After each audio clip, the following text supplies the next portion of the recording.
He was chasing a wounded deer and was sure he knew this forest better than anyone. But one strange scream led him to a place that doesn't exist on any map. Where there should have been a wall of trees, a perfect passage opened, and from that step on, his life was never the same. Subscribe to the channel and write in the comments which country you're watching from. Marcus West had spent more than half of his adult life walking the same national park. The service badge clipped to his uniform had faded from sun and rain long ago, the edges worn smooth by decades of use, but he had never once thought about replacing it. It was part of him now, just like the quiet confidence with which he moved through the forest, reading the ground as easily as most people read a newspaper. Every creek had a personality to him. Every ridge carried a memory of storms survived or fires contained, and every tree line told him where the land rose or fell even when the terrain lay hidden under fog. He had not started his career with grand ideals of heroism or adventure. In the beginning, he had simply wanted steady work and a place where the noise of cities could not follow him. Over the years, however, the park had shaped him into something precise and restrained. He noticed when a branch was bent at the wrong angle, when the soil held a trace of metal, when a silence felt heavier than it should. The forest, to Marcus, was not mystical. It was a system, a breathing network of signals, and if you listened long enough, it told you everything. The park itself was enormous, far larger than most visitors ever realized. There were the front-facing zones, the scenic overlooks with paved paths and information boards, the trails tourists shared online with smiling selfies and filtered sunsets. And then there were the places behind the signs, behind the warnings and locked gates. The deep protection zones where rare species nested, where the land was too fragile to absorb careless footsteps, where the radio signal thinned and disappeared. These regions were mapped in internal documents and discussed quietly among staff, but they were not part of the public story. They were the lungs of the park, places that kept it alive while the world admired its surface. When the call came in that morning, Marcus was finishing a routine inspection of a camera array near the western ridge. The report was brief but troubling. Several hikers had claimed to see a wounded deer staggering near the boundary of one of the restricted areas. One of the motion sensors had caught a glimpse of it earlier in the week, and the image suggested a serious injury. That alone would have warranted a check, but the coordinates were close to a zone where no one should have been, and animals rarely strayed there unless something was very wrong. Marcus did not hesitate. He logged his departure time, grabbed the field kit that included a basic veterinary pack and marking tape, and headed out. He told himself it would be another simple intervention, an injured animal guided back toward water or humanely dealt with if the wound was beyond recovery. He had handled such situations countless times. What unsettled him was not the deer, but the implication that someone had been operating near a protected boundary. He found the first drops of blood less than half an hour later. They stained the pine needles in irregular patterns, bright enough to still glisten in the filtered sunlight. He crouched low, studied the spacing, the way the trail of damage narrowed and widened. The deer had not fled in blind panic.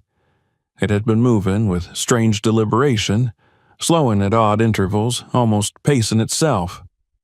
Marcus followed, careful to mark his path in memory. The forest around him thickened gradually, the undergrowth rising, the air cooling as the land dipped toward a low basin he rarely visited. The trail grew more erratic. There were moments when the blood seemed to stop entirely, only to reappear several yards ahead as if the animal had somehow paused its own bleeding. The ground bore the prints of hooves, but they were not the frantic scatter Marcus expected from a wounded animal. Instead, they pointed forward in a near straight line, guiding him deeper into territory he knew only in outline. He checked his bearings. According to the map stored in his mind, he should have been approaching a strip of old-growth trees that formed a natural barrier between patrol sectors. Yet nothing about this area felt familiar. The usual landmarks were absent, replaced by an unsettling symmetry in the growth of the forest. The trees seemed closer together, their trunks aligned in subtle arcs rather than the random scatter he was accustomed to reading. The radio at his shoulder crackled softly. He lifted it, spoke his identifier, waited for the reassuring hiss of response. Instead, he received only static. That was not unheard of in the deeper zones, but he had not expected it here. He lowered the device, feeling the first stirrings of irritation and unease. He told himself that the terrain must be interfering, that the hills had more influence than he realized. The blood trail led him to a dense line of trees that rose like a wall before him. The deer had been there only moments earlier. He saw a flash of movement ahead, a pale blur vanishing into the shadows. He broke into a controlled jog, heart steady, muscles working on memory more than thought. Then he heard the scream. It tore through the forest in a way that froze him mid-step. It was not the cry of a predator, nor the alarm of prey. It carried a pitch that clawed at his nerves, a rawness that made no sense in the mouth of any animal he knew. It lingered longer than a beast could manage, bending at the end in a way that felt disturbingly intentional. Marcus's first instinct was not fear, but disbelief. He cataloged sounds for a living, knew the voices of this land. That noise did not belong to any of them. The scream echoed, or perhaps it did not. It was impossible to tell. It seemed to come from just beyond the line of trees ahead, a place his eyes could not yet penetrate. He tightened his grip on the strap of his pack, pushed forward, brushing past low branches and thorns that snagged at his uniform. What he saw next erased the last of his assumptions. Where the forest should have continued in tangled density, there was a perfect opening. A circle cut into the tree line so clean and smooth it might have been drawn with a compass. The branches curved inward toward its edges, thinning as they approached the boundary, as if the trees themselves had decided to avoid that space. The ground at its base was undisturbed. No sawdust, no splintered wood, no flattened trail of machinery or feet. The blood trail ended precisely at the threshold, and then there was nothing. Marcus stared, unable to reconcile the geometry with the living chaos of the woods around him. He knelt and pressed his fingers into the soil, searching for the smallest clue of human interference. There was none. It was as though the circle had always been there, invisible until now. Beyond the opening, he glimpsed a narrow path. It was overgrown, but unmistakably a trail, its edges pressed down by countless passages. The scream had come from that direction. He checked his radio again, felt the empty hiss mock his caution. The rules he had lived by for decades were clear. Alone, out of contact, no backup, he should turn around and report what he had found. Instead, he stepped forward, crossing the threshold and entering a place that, moments earlier, had not existed in his world. The moment Marcus West stepped through the perfect circle in the tree line, he felt as if he had crossed an invisible border that no map acknowledged. The forest behind him still existed.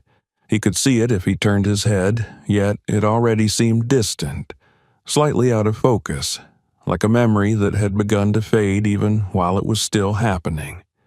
The air itself was different. It was heavier, carrying a stale dampness that clung to his skin and filled his lungs with a scent he could not immediately identify. It was not rot and not smoke, not the metallic edge of blood nor the sweetness of pine sap.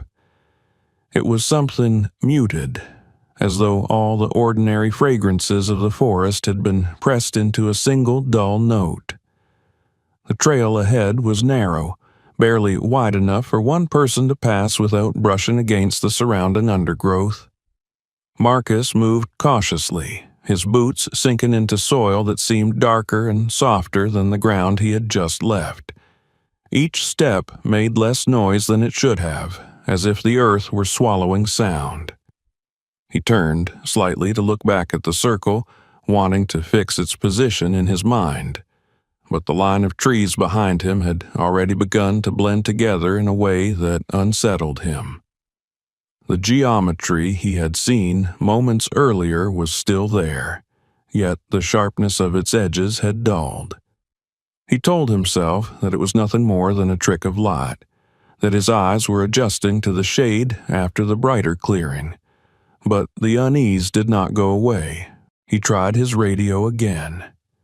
The static was stronger now, an aggressive hiss that drowned out his voice the instant he spoke. He clipped the device back to his shoulder with more force than necessary, feeling the weight of isolation settle over him. The scream echoed in his mind, replaying itself in fragments. The sound had not been loud in the conventional sense. It had not boomed or reverberated like the call of a large animal. Instead, it had cut through the forest with a surgical precision, slicing through layers of distance and foliage until it was impossible to ignore. It was the sound of pain, but also of intent. That was what troubled him most. Marcus advanced along the path, keeping his movements deliberate. He scanned the ground for traps, for the glint of wire or the unnatural alignment of sticks that might indicate a snare. The trail was old, older than any illegal footpath he had ever encountered, but it was maintained in its own quiet way. Branches had been broken at regular intervals, not hacked apart, but bent and pressed back into the undergrowth so they would not obstruct passage. The pattern was subtle, something only a trained eye would recognize, and Marcus could not help but admire the patience it implied even as it alarmed him. The scream came again, faint this time as though it were being muffled by something thick and heavy. Marcus paused, closed his eyes, and listened.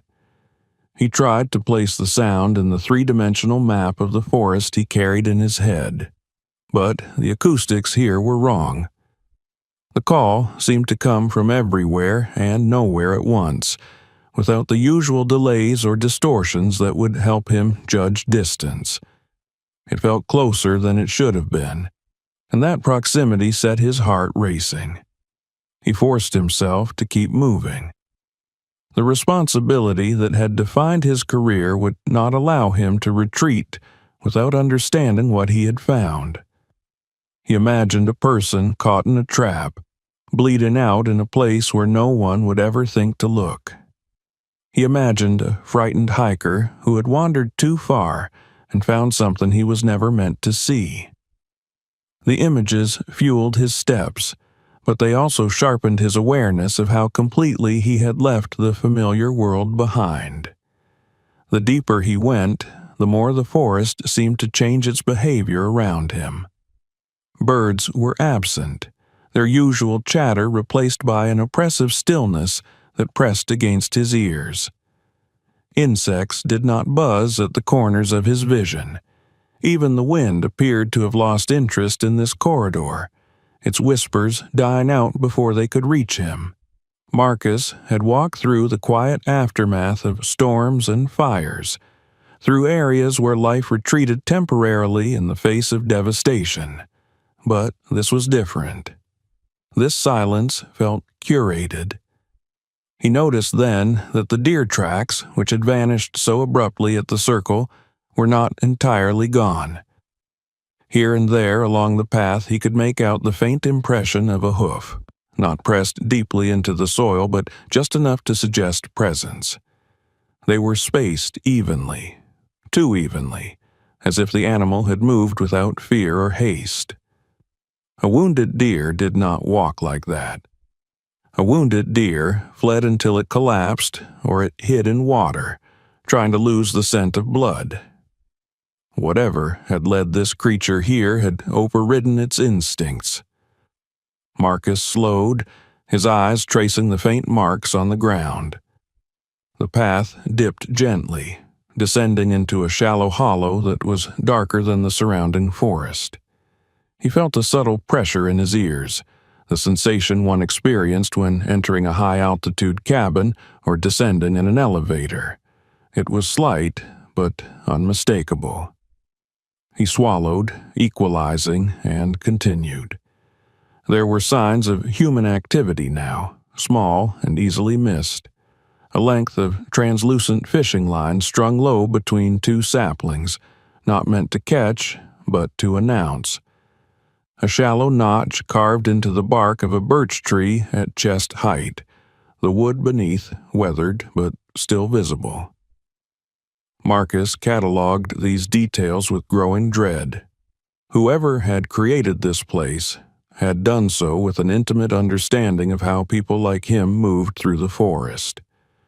These were not the crude markers of an amateur or the careless traces of a trespasser.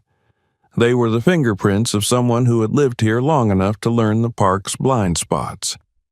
The scream came a third time, closer than before, and Marcus felt his chest tighten. He was no longer thinking about regulations or protocols. The trail had become a lifeline, drawing him toward a destination he could not yet see, but could already feel looming ahead. His thoughts circled around the same impossible questions. Who could survive out here for long enough to build such a network? Why hide it behind a doorway that defied the very logic of nature? As he descended further, the light changed. The canopy above him thickened, blotting out the sky in irregular patches, and the world took on the greenish gloom of deep water. He smelled smoke now, faint but unmistakable, and something else beneath it, an old metallic tang that made him think of rust and dried blood. His heart hammered against his ribs, but he kept his pace steady, afraid that any sudden movement might trigger a trap he had not yet seen. The path curved gently to the left, then straightened, and in the distance he caught sight of a shape that did not belong among the trees. At first, he thought it was a boulder, its outline softened by moss and shadow, but as he drew near, the lines resolved into angles too sharp for stone. A roof line, sagging slightly at the edges, emerged from the gloom. The scream did not come again, but the silence that replaced it felt heavier than any sound. Marcus stopped at the edge of the hollow and studied the structure. It was a cabin, half buried in the terrain, its walls darkened by age and weather. It should not have been there. He knew this part of the park well enough to swear that no building had ever been authorized in this zone. The absence of windows on the side facing him made it look blind, as though it were deliberately refusing to acknowledge his presence. He took a step closer, then another, his senses stretched taut. The trail ended at the cabin's threshold, its worn earth giving way to a patch of ground that bore the marks of repeated passage. He could see where the undergrowth had been pushed aside, where the soil had been compacted by many feet over many years. Whatever lay beyond this door had been drawing people and animals alike into its orbit, hidden behind a scream that should not have existed and a circle that should not have been possible. With a final glance back toward the direction of the invisible doorway, Marcus moved toward the cabin, unaware that the forest behind him was already beginning to forget the shape of the path he had taken to get there. Marcus lingered at the edge of the hollow longer than he intended, studying the cabin from a distance as though the extra few seconds might reveal something crucial.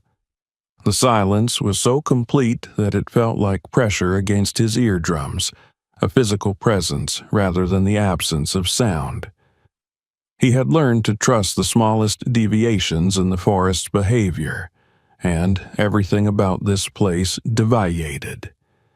Even the shadows clinging to the cabin seemed thicker, as if the light itself hesitated to settle on its walls.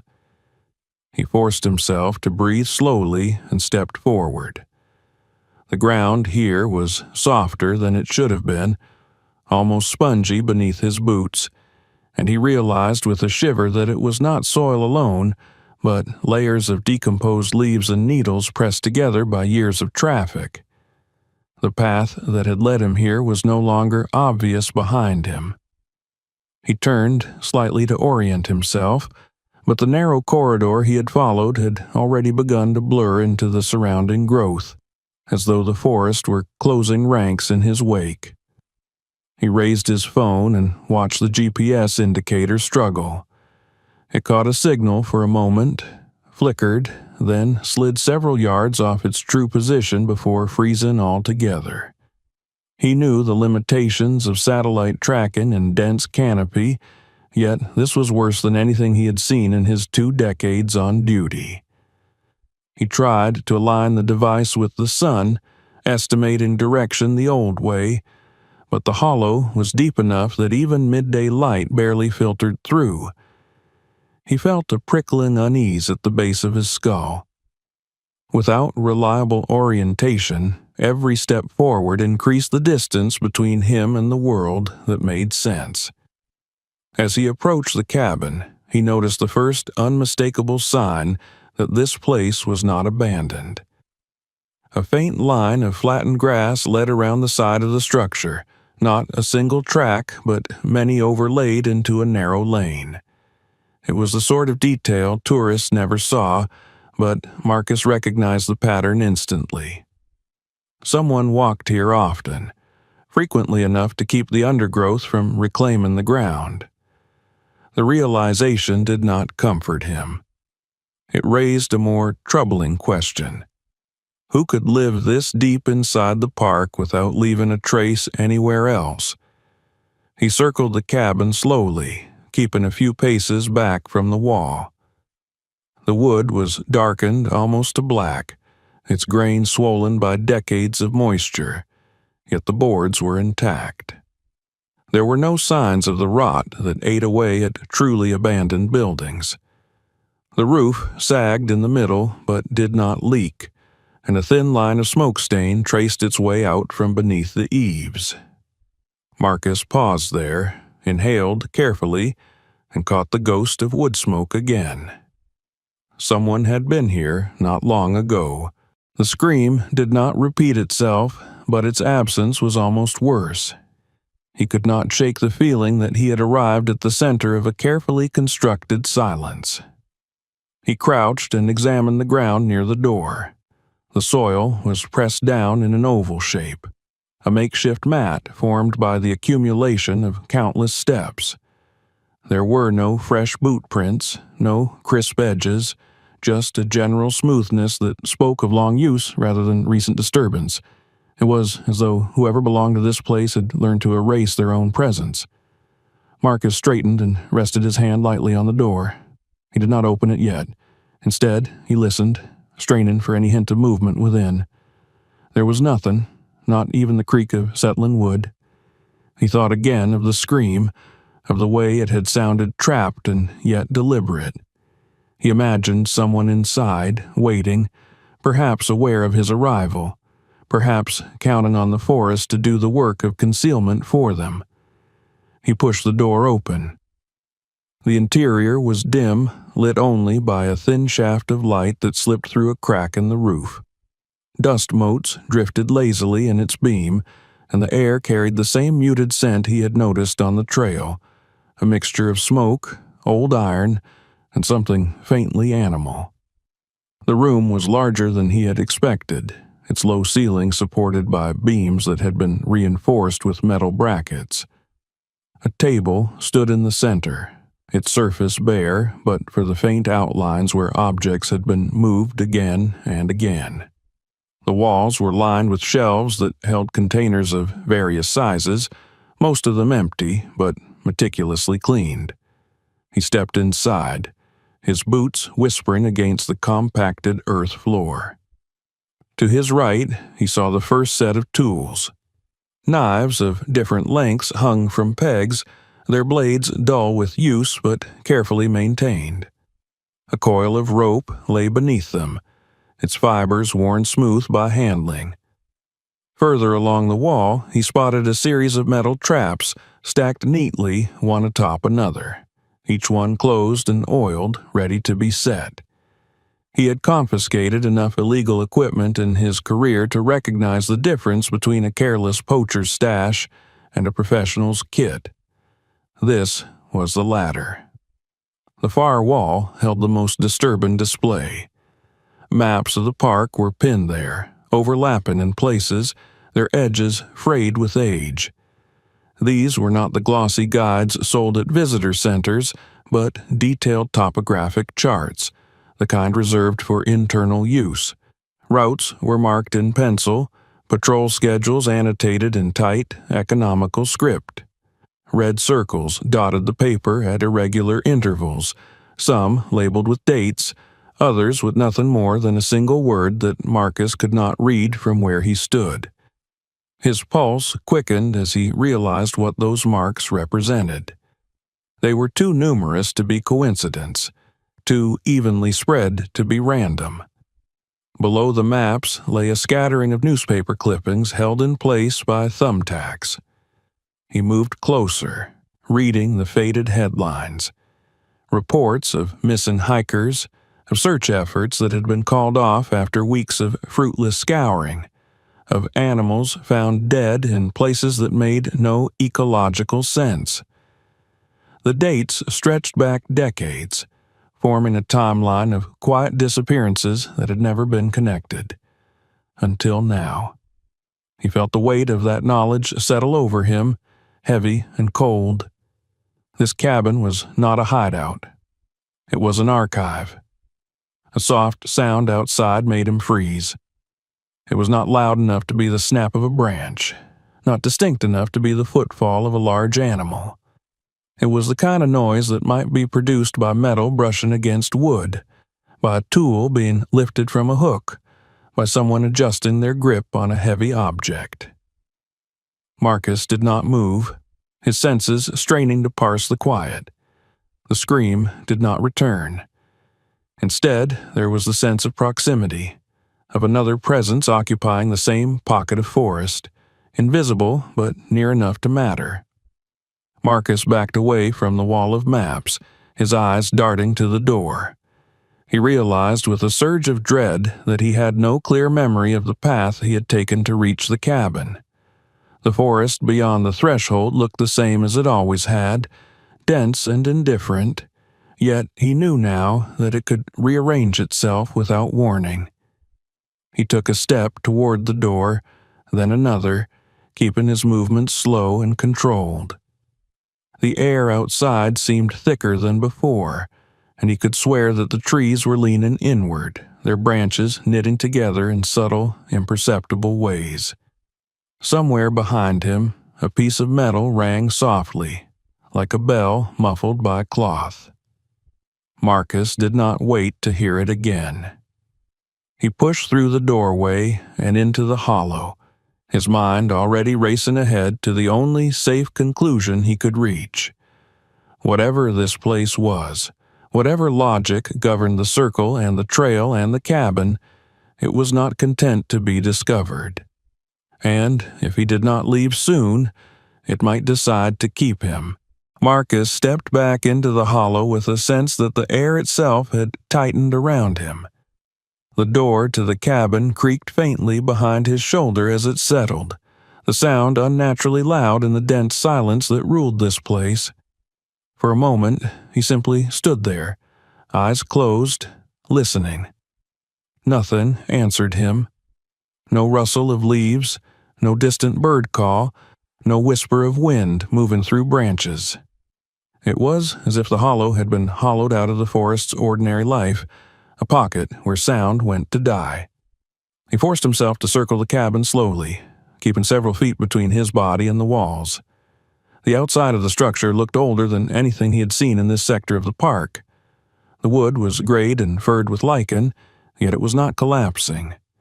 Whoever had built it had chosen their materials carefully, reinforcing weak points with scavenged metal plates and replacing damaged boards long before they could rot through. He noticed thin wires threaded through the underbrush near the back wall, almost invisible unless one knew exactly how to look. They were not traps in the usual sense, but alarms, delicate as spider silk and just as purposeful. A smell of cold ash hung near the chimney. Marcus touched the stones and felt a trace of warmth that had no business lingering in a place that appeared deserted. It told him more clearly than any footprint that someone had been here within hours, perhaps minutes. He thought of the faint sound he had heard inside, the muted ring of metal on wood, and the realization sharpened into something close to fear. He was not alone. He returned to the door and slipped inside again, careful this time to leave it ajar. The light had shifted slightly, the narrow beam through the roof now illuminating a different portion of the room. Where, before, he had been struck by the maps, he now noticed the smaller details that filled the gaps between them. There were shelves of jars, each labeled in neat handwriting, some holding powders that had settled into compacted layers, others filled with dried leaves and shredded bark. A low bench held tools for working hide, its surface polished by countless hours of use. Everything here spoke of routine, of a life lived in deliberate isolation. Marcus moved deeper into the room, his eyes drawn back to the wall of clippings. He recognized some of the names, remembered briefings that had ended in frustration and the resigned words that followed, presumed lost, search suspended. He had been on a few of those teams himself, combing miles of forest without ever suspecting that the missing had not vanished into random wilderness, but had been absorbed by a system that cataloged their disappearance as carefully as a scientist records data. On a small table beneath the maps lay a notebook. He hesitated, then picked it up.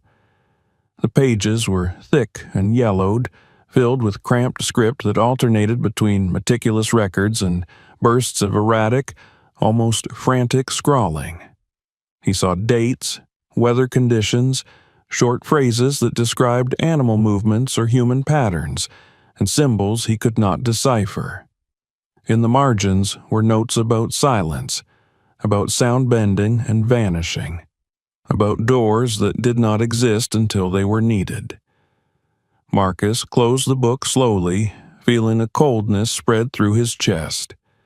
Whoever had written this was not merely hiding from the park. They were studying it, experimenting with its blind spots. A noise outside made him flinch.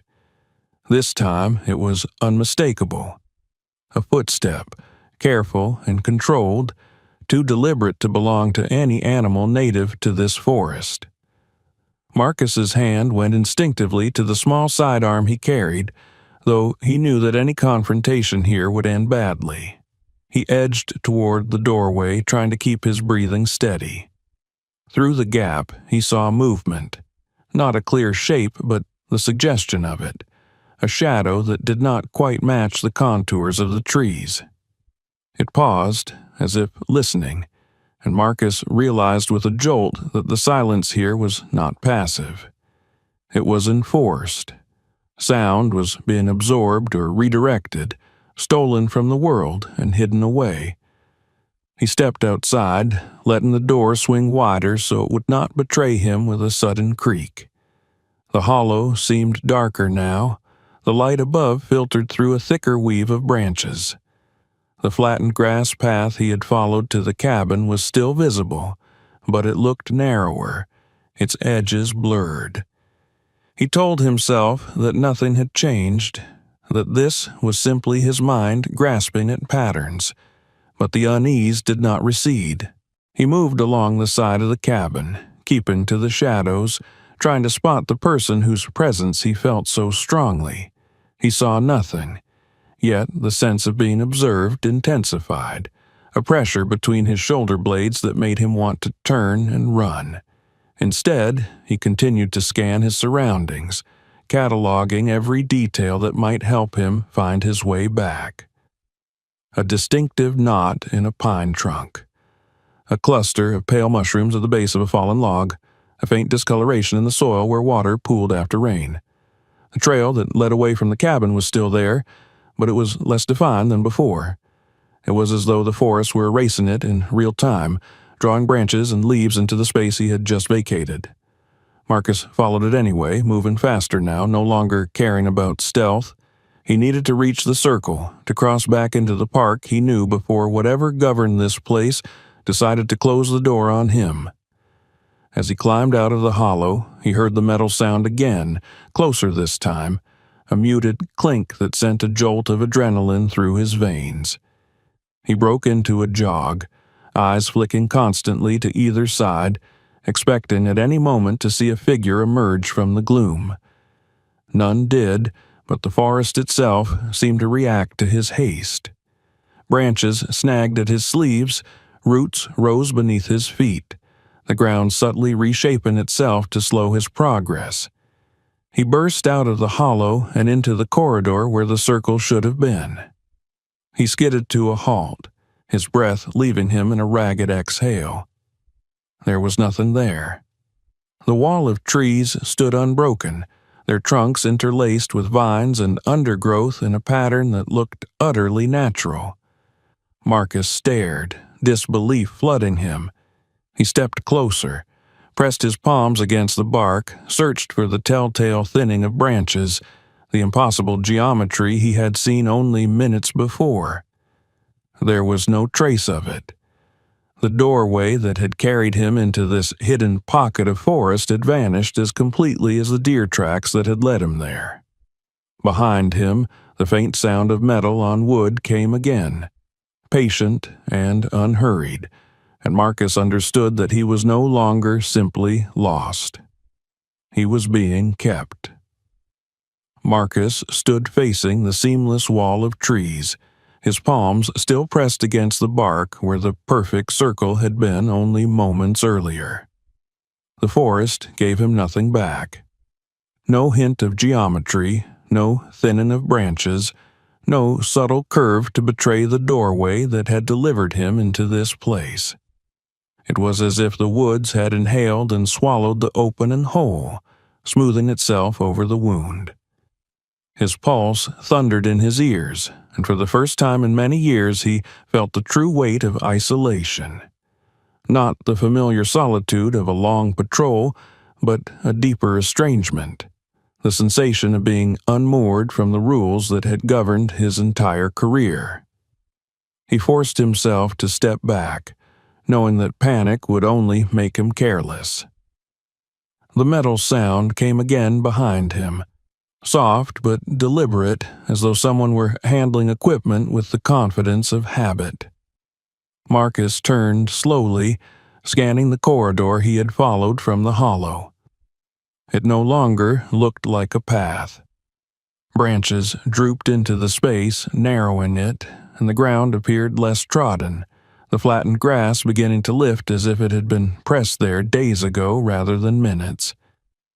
The forest was not static here, it was adjusting. He took a few careful steps away from the vanished doorway, angling himself toward the faintest memory of where the trail had led. Every instinct he possessed told him that he was being herded, not chased but guided, his options closing in subtle increments. He lifted his foot and nearly caught it on a thin line stretched low across the corridor, a filament so fine it was invisible unless the light struck it just right. He crouched, heart pounding, and traced the line with his eyes until he found where it was anchored to a sapling on one side and a half-buried stake on the other. It was not meant to trip him. It was meant to tell someone that he had passed. Marcus eased around the filament and continued on, his breathing shallow and controlled. He told himself that he was not yet in immediate danger, that whoever occupied this place had gone to great lengths to conceal it rather than defend it openly.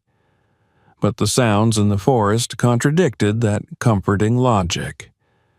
He heard the faint clink again, then the whisper of movement, never quite close enough to pinpoint, always hovering at the edge of perception.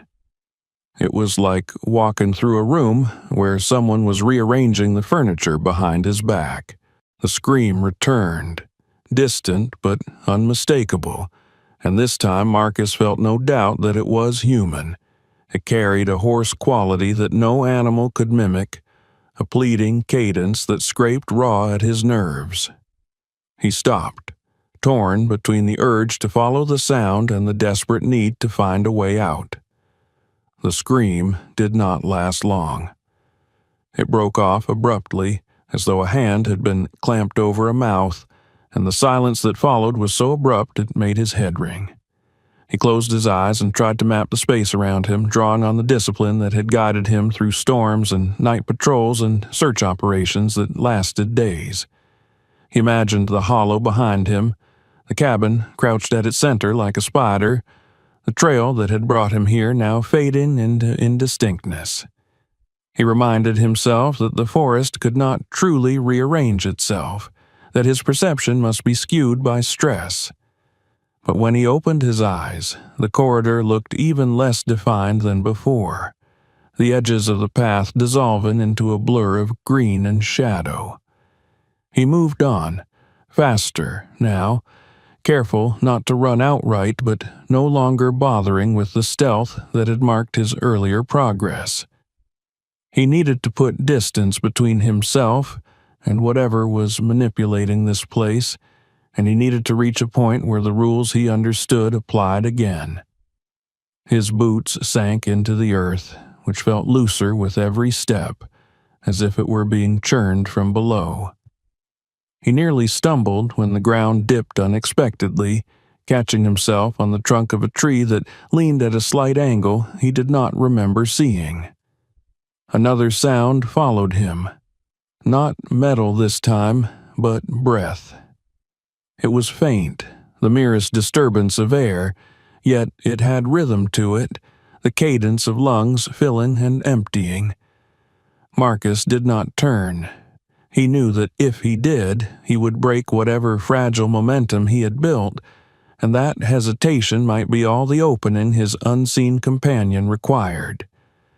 He pressed on, his senses stretched to the breaking point, aware of every rustle, every shift of shadow, every deceptive patch of light that might conceal a figure.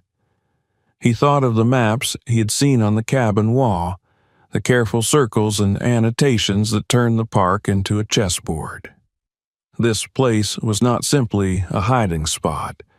It was a network, a system designed to exploit the gaps in patrol coverage, the blind spots of technology, the predictable habits of men like him. The scream, he realized, might be nothing more than another tool, a way to draw the curious and the conscientious into the maze. The forest tightened around him, branches brushed his shoulders, then scraped, then began to snag in earnest, forcing him to slow. He ducked beneath a low limb and felt something tug at his pack, a brief resistance that made him spin around. There was nothing there, only the trail he had just walked, now looking oddly untouched. The metal sound rang out again, closer than ever, and he imagined a hand reaching for a tool, a device that would end this pursuit without ever revealing its owner. He broke into a run then, heedless of the noise he made.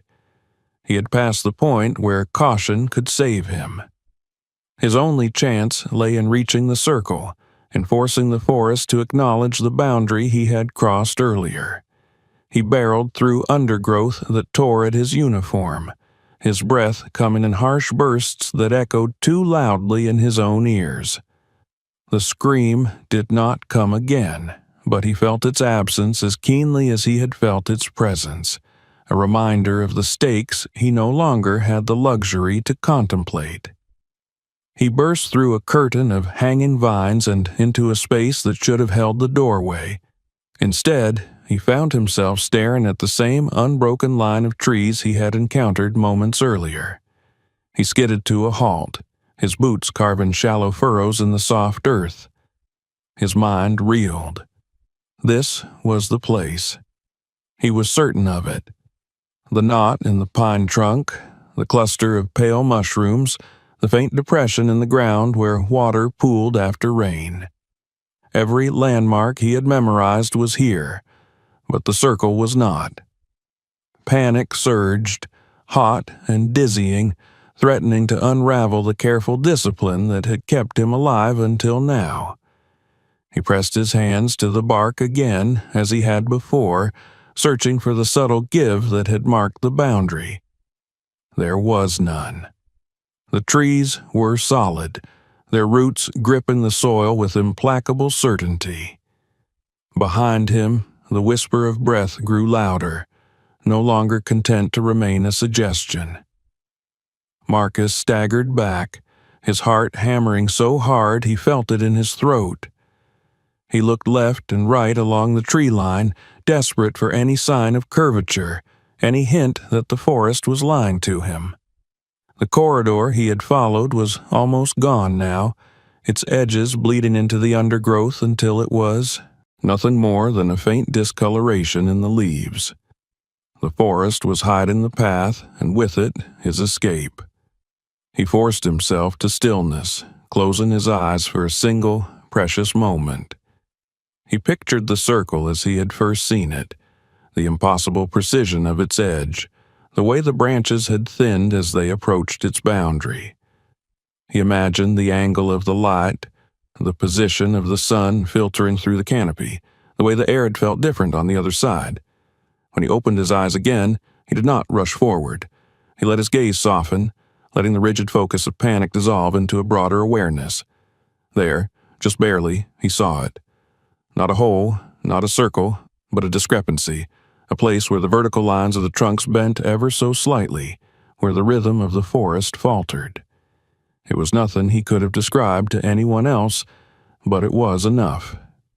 He stepped toward it, then stopped short, catching another thin filament strung at chest height, this one designed not to announce but to ensnare. The breath behind him grew louder, resolving into a presence that was no longer content to remain unseen. Marcus did not turn to face it. He slipped around the filament, his movements economical despite the tremor that threatened to take over his limbs, and lunged toward the faint irregularity in the trees. For a heartbeat, nothing happened. He was running into solid wood, into the indifferent wall of the forest that had already erased his path once before. Then the air changed. It was as if he had plunged into cold water, the pressure shifting around him in an instant, the heavy dampness lifting from his lungs. Sound rushed back in a chaotic wave. The whisper of leaves, the distant call of a bird, the familiar rustle of life that had been missing in the hidden corridor. Marcus stumbled forward and fell to one knee, gasping, his senses reeling from the sudden transition. He did not wait to confirm what he already felt in his bones. He scrambled to his feet and ran, not along any path but through the living forest he had known for decades, crashing through brush, slipping on roots, guided only by the desperate need to put as much distance as possible between himself and the place that had nearly claimed him. Behind him there was no pursuit, no scream, no metallic ring to mark his passage. The forest had let him go. He did not stop until the familiar bars of cell signal flickered to life on his phone. When they did, he collapsed against a tree, the bark rough and reassuring beneath his palms, and made the call that would set in motion a chain of events he could no longer control. Marcus stayed pressed against the rough bark of the tree long after the phone connected, his chest rising and falling in ragged, uneven bursts. The forest around him sounded suddenly loud, almost aggressive in its normalcy. Birds called from somewhere high in the canopy. Insects buzzed close to his ears, and the wind pushed through the branches with a steady whisper that would have been comforting on any other day. Now it felt unreal, like the aftermath of a nightmare when the room looks familiar, but the terror has not yet loosened its grip. When he finally managed to speak, his voice was hoarse and unsteady, but he forced himself to deliver the facts with the precision drilled into him over decades. Coordinates, or what his phone believed were coordinates. Description of the circular opening, the trail that should not exist, the hidden cabin, the equipment, the maps, the clippings. He heard the hesitation on the other end of the line, the careful pauses as the dispatcher tried to decide whether this was a seasoned ranger reporting a genuine anomaly or a man shaken by isolation and exhaustion. Marcus understood the doubt. If he had not lived it, he would have questioned it too. They told him to stay where he was. Backup was being organized. A team would meet him at the nearest accessible point. He acknowledged, ended the call, and sank down at the base of the tree, his legs finally given in. The adrenaline that had carried him through the hidden corridor drained away, leaving behind a trembling fatigue that spread from his spine into every muscle. He waited, counting the seconds by the rhythm of his breathing. In the spaces between heartbeats, fragments of the forest he had escaped replayed in his mind. The softened earth that swallowed sound. The invisible filaments strung like spider silk. The pressure in his ears as if he had been descending into some sealed chamber beneath the world. Above all, the scream. The memory of it made his stomach clench even now, though the normal forest noises should have drowned it out. Time passed in strange fits and starts. He checked his phone, watched the signal bars flicker but hold. He forced himself to drink water, to ground his body in simple actions. Eventually, he heard voices in the distance, human voices carried by the wind and the unmistakable cadence of colleagues calling out to one another. Relief washed through him so strongly it left him lightheaded. They found him near a shallow ravine that bordered a well-used patrol path. To anyone else, it was an ordinary spot, a place where the forest opened just enough to let light spill down in broad columns. Marcus led them back the way he had come, talking constantly, pointing out landmarks he had burned into his memory during his flight. The knot in the pine trunk, the pale mushrooms, the shallow basin where rainwater collected. His words came faster as they moved, driven by the fear that if he did not keep speaking, the place would vanish completely from his grasp.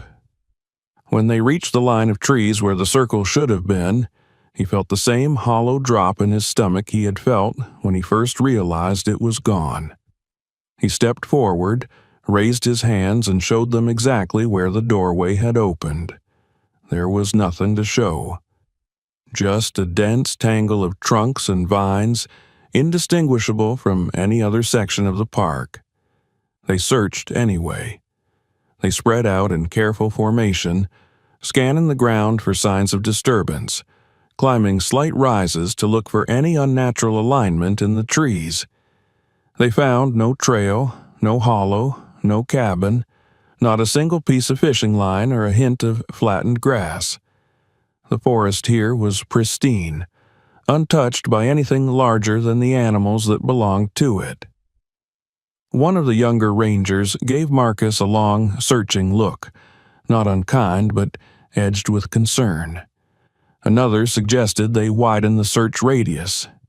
They did, pushing deeper into the surrounding terrain, but the result was the same. The longer they looked, the more Marcus began to doubt his own senses. It was as though the place had never existed at all. They returned to the station with nothing to document. No photos, no physical evidence, only Marcus's account. The official report was necessarily cautious. possible stress response, disorientation in low signal area, no anomalies found. He signed it with a hand that still shook, aware that the words on the page bore no resemblance to the reality he had experienced. But he could not let it go. In the days that followed, Marcus found himself replaying every moment, searching for patterns. He began to keep his own journal, a plain notebook he carried in his pack on every patrol.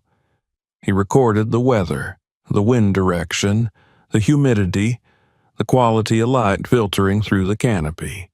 He marked the exact times when his radio faltered, when the forest seemed too quiet, when animal behavior deviated from the norm. He did not tell anyone about this personal project. He had seen the looks his colleagues exchanged when they thought he was not watching. Sympathy tinged with skepticism, concern layered over disbelief. He returned alone to the area more than once, careful to choose days when his presence would not raise questions. Each time he approached the coordinates where the circle had been, he felt the same subtle shift in the air, the same sense of crossing into a different register of the forest. Yet the doorway never revealed itself.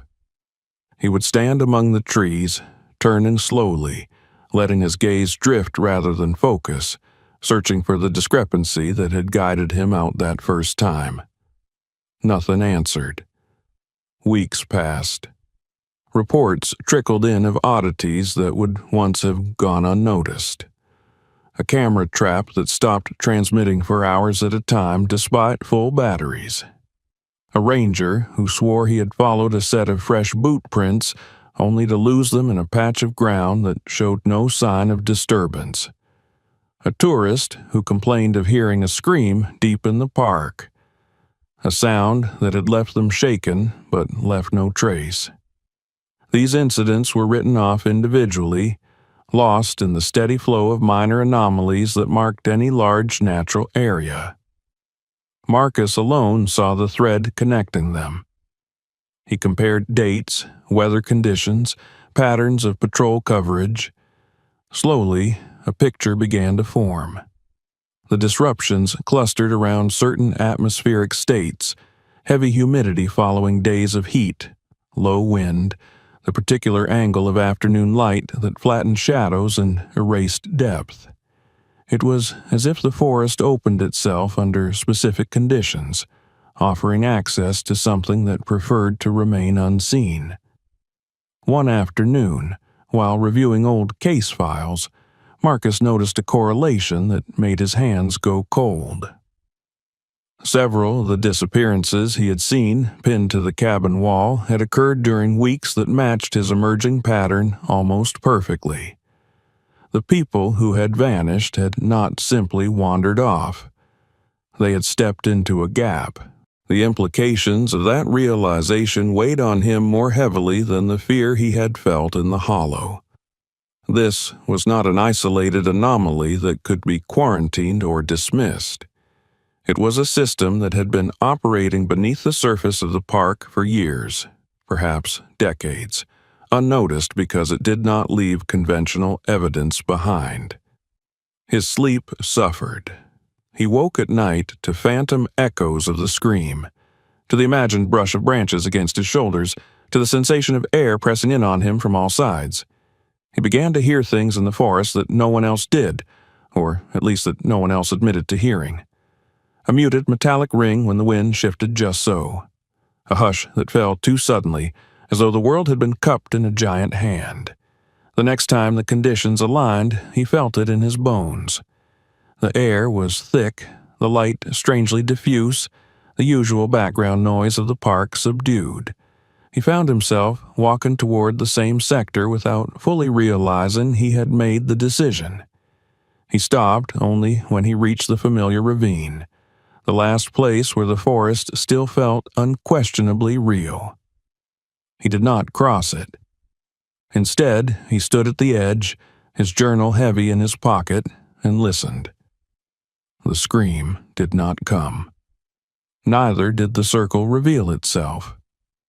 Yet he knew with a certainty that had nothing to do with evidence that the hidden corridor was not gone.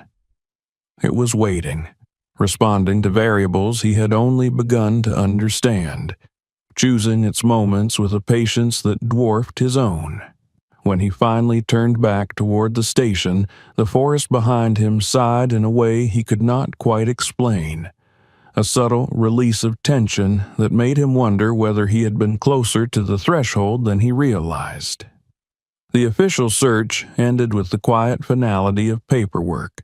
No matter how many times Marcus retraced the route with supervisors, no matter how wide they widened the grid or how carefully they documented each fallen branch and shallow depression, the forest refused to yield anything that resembled the world he had stumbled into. The maps on their tablets showed nothing unusual. The drones captured nothing but endless canopy stitched together by sunlight. The dogs followed his scent for a while, and then lost it in a perfectly ordinary patch of ground. In the final report, the language was careful and bloodless, filled with phrases like "area clear" and no evidence of illegal structures. The words were not cruel, but they were devastating all the same.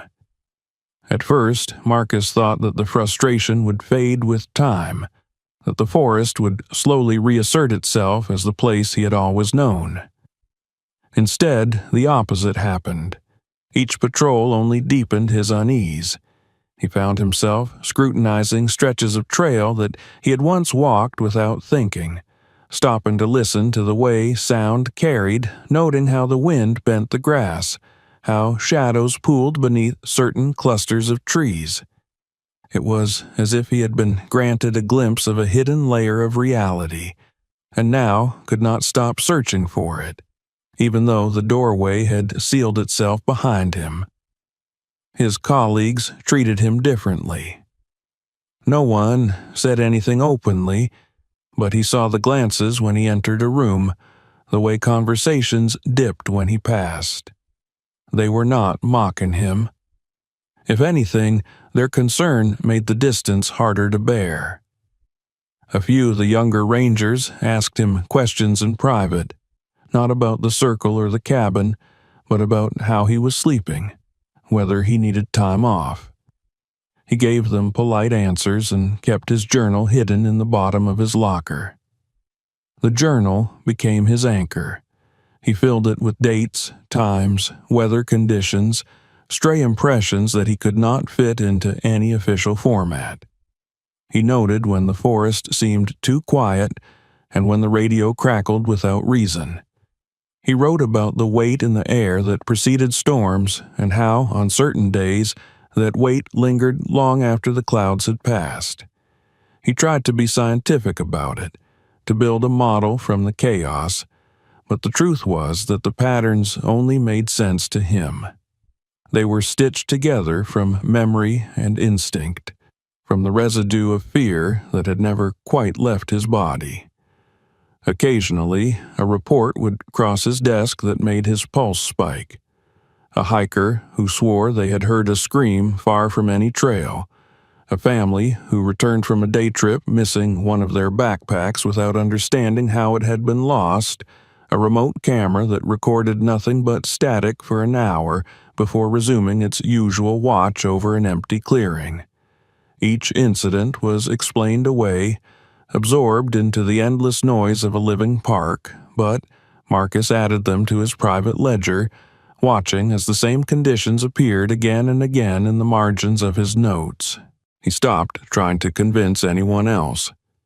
The evidence he had seen had never existed in a form that could be shared, and the forest had been thorough in its erasure.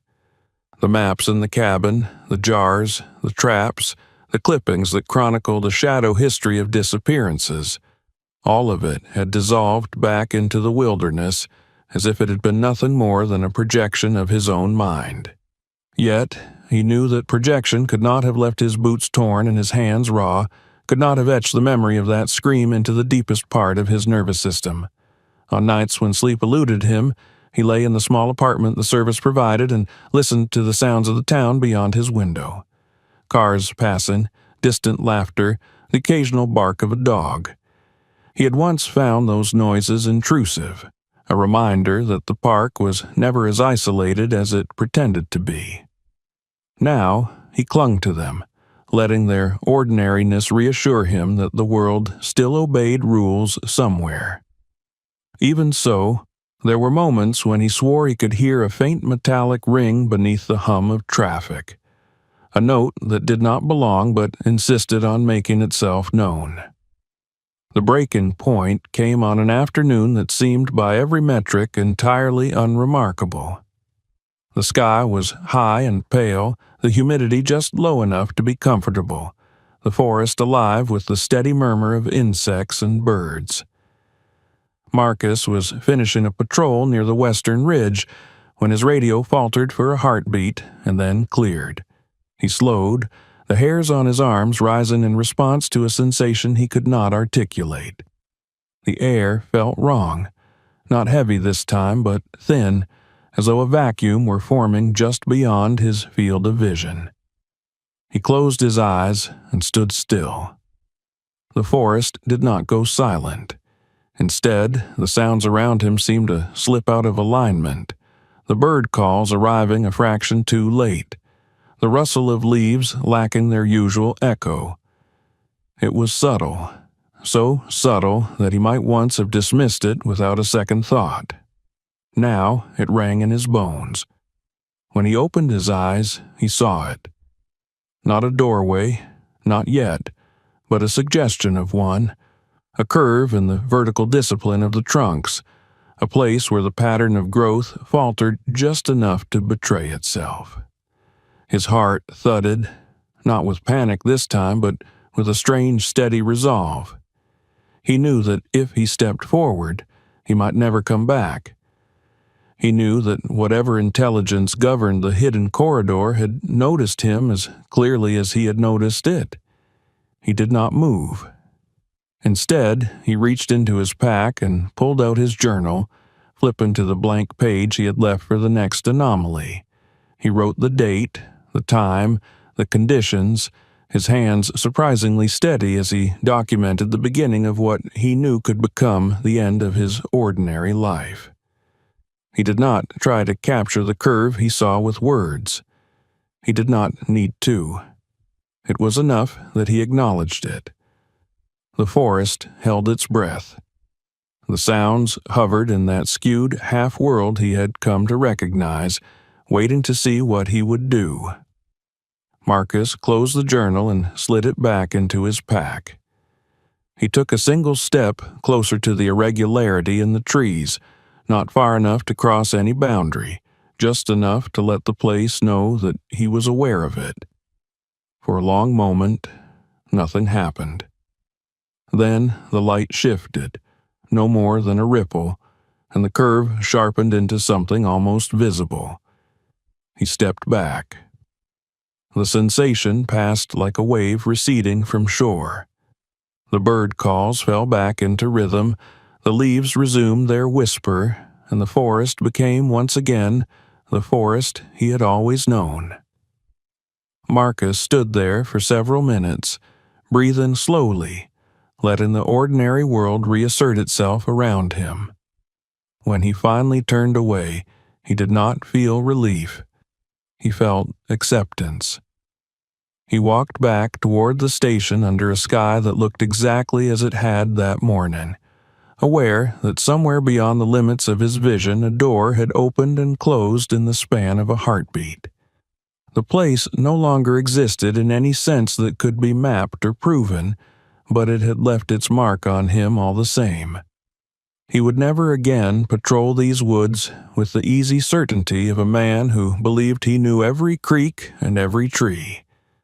From that day on, Marcus listened more carefully than ever before. He watched for the slight misalignments in the fabric of the forest, for the moments when sound bent and light softened and the air itself seemed to hesitate. He knew now that the park was not a single place but many layered atop one another, most of them content to remain unseen. And he knew that, sooner or later, one of those hidden layers would open its door again, not because he was searching for it, but because it had already decided that he belonged to its story. Before you leave, make sure to subscribe so you don't miss what comes next. Watch the following videos on the channel to uncover more stories like this, and share this video with friends who love real mysteries hidden in plain sight.